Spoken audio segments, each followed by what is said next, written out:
Tuhan, selamat malam. Haleluya. Saya percaya kita diberkati oleh Tuhan malam ini. Jemaat Tuhan yang ada di rumah, ini adalah malam yang ke-9. Kita ada di hadirat Tuhan. Baik di gereja maupun di rumah, saya percaya kalau kita sangat punya kerinduan yang besar untuk ada di hadirat Allah, di situ Roh Kudus bekerja dalam kehidupan kita. Jadi mari kita akan melihat kebenaran firman Tuhan pada malam hari ini. Saya percaya kita ada di hadirat Tuhan karena Roh Kudus. Amin.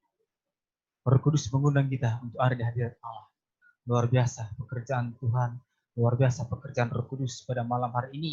Mari kita akan melihat kebenaran firman Tuhan pada malam hari ini. Saya akan ambil kebenaran firman Tuhan dalam kitab Sakaria.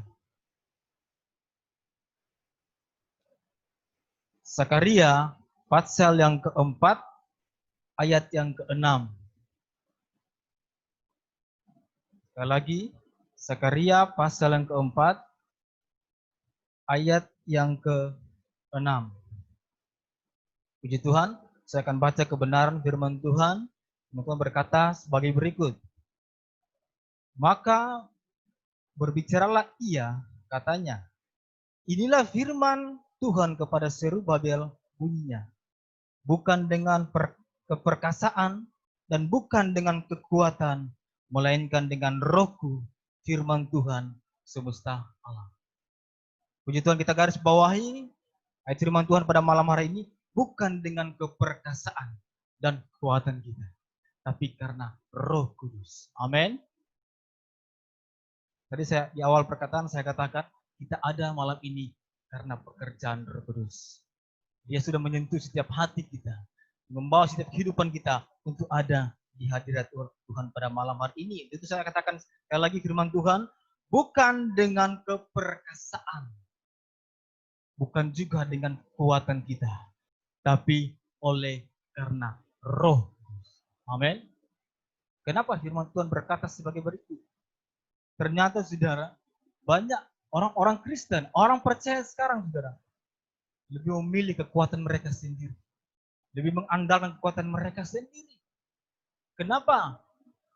Karena melihat zaman akhir ini, kita boleh melihat bahwa sesuatu terjadi kalau tidak ada kekayaan, kalau tidak ada kekuatan, mereka tidak akan bisa menjalani kehidupan mereka. Nah, firman Tuhan mengajak kita pada malam hari ini bahwa bukan karena keperkasaan atau bukan karena kekuatan kita, tapi karena kekuatan Roh Kudus. Saya boleh katakan judul khotbah saya pada malam ini adalah kekuatan Roh. Amin. Kekuatan Roh. Kenapa, saudara?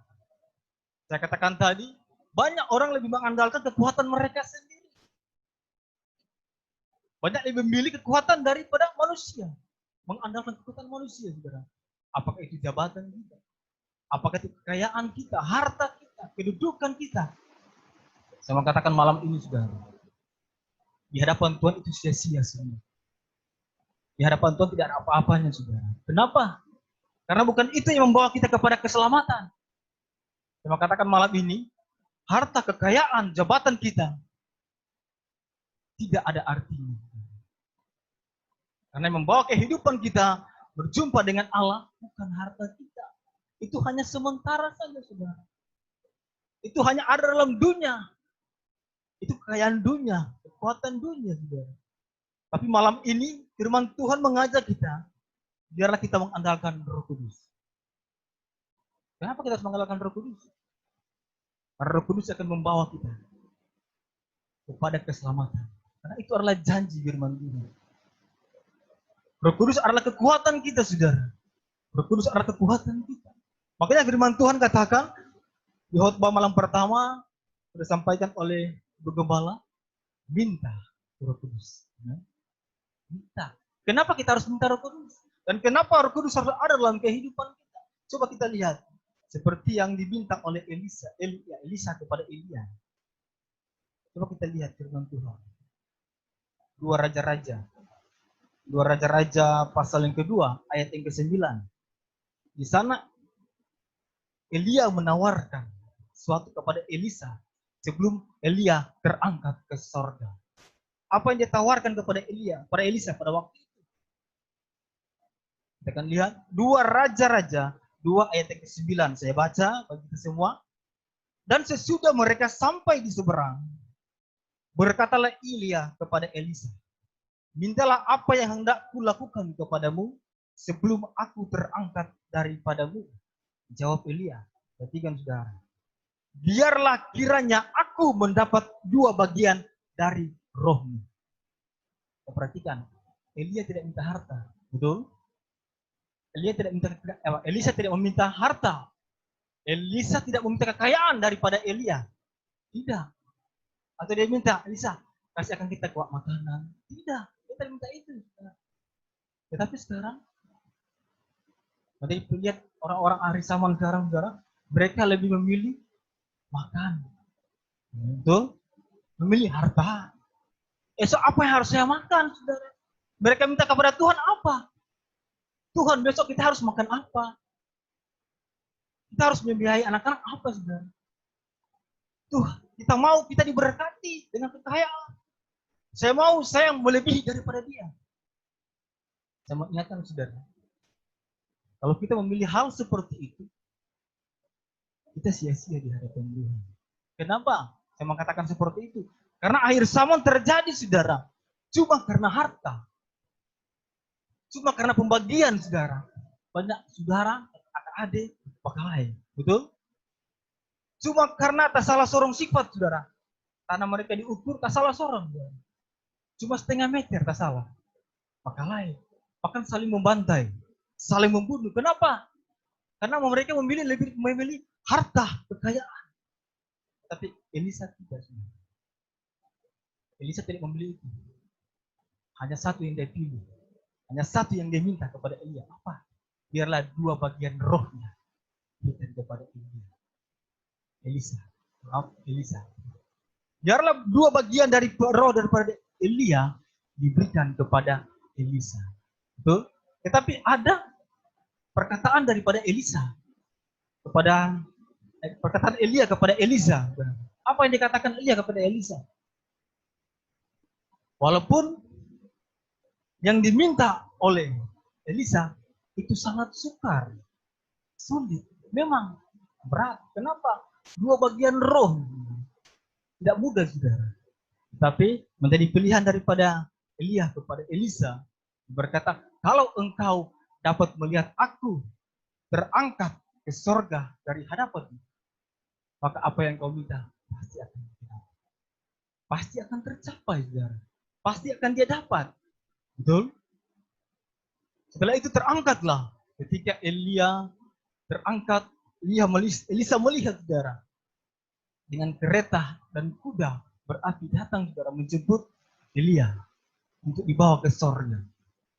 Kita perhatikan, saudara. Setelah itu jatuhlah jubah daripada Elia. Dan di sana terkoyak menjadi 2 bagian. Seperti apa yang Elisa minta. 2 bagian daripada roh Elia. Sehingga jubah daripada Elisa terkoyak menjadi 2 bagian. Itulah 2 bagian roh yang diberikan kepada Elisa. Dan mulai dari situ Elisa berkuasa. Kenapa? Karena ada roh Allah dalam kehidupan dia. Dia mampu memimpin bangsa Israel pada waktu. Dengan kekuatan apa? Bukan kekuatan manusia, tapi dengan kekuatan Roh Kudus. Amin. Makanya malam ini saya mengajak kembali lagi. Kembali. Kalau malam-malam sebelumnya, mungkin kita sudah minta kepada Tuhan, jemaat Tuhan sudah berusaha meminta, memohon kepada Tuhan, supaya kita dipenuhkan dengan Roh Kudus. Kita mendapat bagian daripada Roh Kudus. Tidak mendapatkan sampai dari malam. Tapi malam ini, saya katakan, kita harus minta itu. Minta terus, jangan bosan-bosan, kita harus minta. Dan saya katakan, saudara, bukan hanya sampai malam ini, saudara. Kita merasakan Roh Kudus bekerja dalam kehidupan kita. Bukan karena nanti tiap tahun ada doa 10 malam. Tidak, saudara. Tiap hari dalam pujian penyembahan kita, dalam doa kita harus minta kepada Tuhan. Supaya Roh Kudus tetap ada dalam kehidupan kita. Amin. Itu yang pertama, saudara. Yang kedua, ketika Samuel mengurapi Daud. Kita lihat ketika Samuel mengambil tabung dari minyak mengurapi Daud pada waktu itu. Ketika Daud diurapi, mulai saat itu Roh Allah berkuasa atas Daud. Kenapa Roh Allah berkuasa? Karena Daud mampu untuk menerima Roh Allah itu. Sehingga apa? Ketika Roh Allah bekerja dalam kehidupan Daud, dia mampu memimpin bangsa Israel. Seorang yang masih muda, perawakannya luar biasa. Mungkin masih umur 16 orang itu sudah. Tapi dia sudah berkuasa memimpin bangsa Israel yang besar. Kenapa? Karena ada Roh Allah dalam kehidupannya. Apa peran Roh Kudus dalam kehidupan kita? Apa pekerjaan Roh Kudus? Sebagian sudah disampaikan malam-malam sebelumnya. Pekerjaan Roh Kudus untuk mengisahkan kita, mensadarkan kita, memberi kemampuan, kekuatan, penghiburan dalam kehidupan kita. Itu pekerjaan Roh Kudus. Ya. Dan Daud ketika Roh Allah berkuasa, dia mampu mengalahkan Goliat. Goliat datang dengan tombak, dengan perlengkapan yang luar biasa. Badannya sangat besar, sudah tinggi. Tapi Daud bukan datang dengan senjata, tidak. Daud datang dengan nama Tuhan. Amin. Daud datang dengan nama Tuhan, bukan nama siapa. Tidak. Dia tidak mengandalkan kakak-kakaknya yang kuat, orang tua atau keluarga, tidak. Dia mengandalkan Tuhan. Amin. Kenapa? Karena ada Roh Kudus dalam kehidupan. Amin. Sehingga apa? Dia mampu mengalahkan Goliat. Haleluya. Mari kita mengandalkan Roh Kudus. Jangan kita mengandalkan kekuatan kita. Karena Yeremia 17 ayat 5 katakan, firman Tuhan berkata, terkutuklah orang yang mengandalkan kekuatan manusia. Amin. Tapi sebaliknya di ayat 7 katakan, diberkatilah orang yang mengandalkan Tuhan. Amin. Karena itu yang Tuhan inginkan dalam kehidupan kita. Jangan sekali-kali kita mengandalkan kekuatan manusia. Biar kita andalkan kekuatan Roh Kudus. Dan jaminan. Efesus 1 ayat 14 di sana katakan, jaminan Roh Kudus ada dalam kehidupan kita. Jiwa kita diselamatkan. Perkataan firman juga. Kalau kita baca di Efesus 1 ayat 14, sana jelas mengatakan, kalau kita dipenuhkan dengan Roh Kudus, jaminan dalam kehidupan kita, kita akan memiliki semuanya. Apa semuanya itu, saudara? Sukacita, bahkan buah-buah roh, saudara. Roh Kudus punya buah-buah roh, saudara. Di sana ada kasih, sukacita, sejahtera. Bahkan yang paling terakhir di sana penguasaan diri. Apa yang kita banggakan dalam hidup ini? Apa, saudara? Sama itu Tuhan punya. Benar? Sama itu Tuhan punya. Jangan sekali-kali kita mengandalkan kekuatan kita. Tapi marilah kita mengandalkan kekuatan. Itu mari saudara, kita berserah kepada Tuhan. Kita berserah kepada Roh Kudus. Biar Roh Kudus yang bekerja dalam kehidupan. Jangan sekali-kali kita membawa kehidupan kita, membuat Roh Kudus itu kecewa, saudara. Kenapa? Karena kita tidak mengandalkan Tuhan. Saya ingatkan malam ini, saudara. Seperti Bapak Gembala katakan, Roh Kudus itu punya perasaan, saudara. Dia cemburu dengan apa yang kita lakukan. Ketika kita mengandalkan kekuatan kita. Ketika kita menduakan Roh Kudus. Apalagi kalau kita mendukakan Roh Kudus. Matius katakan, dosa yang tidak bisa diampuni, saudara. Dosa yang tidak bisa diampuni adalah ketika kita menghujat Roh Kudus. Haleluya. Itu mari saudara, saya mengajak kita pada malam hari ini. Bukan sekedar kita ada, mendengar kebenaran firman Tuhan. Betul-betul kita memahami kebenaran firman Tuhan pada malam ini. Dan saya percaya Roh Kudus yang lebih jauh untuk menerangkan setiap kebenaran firman Tuhan dalam kehidupan.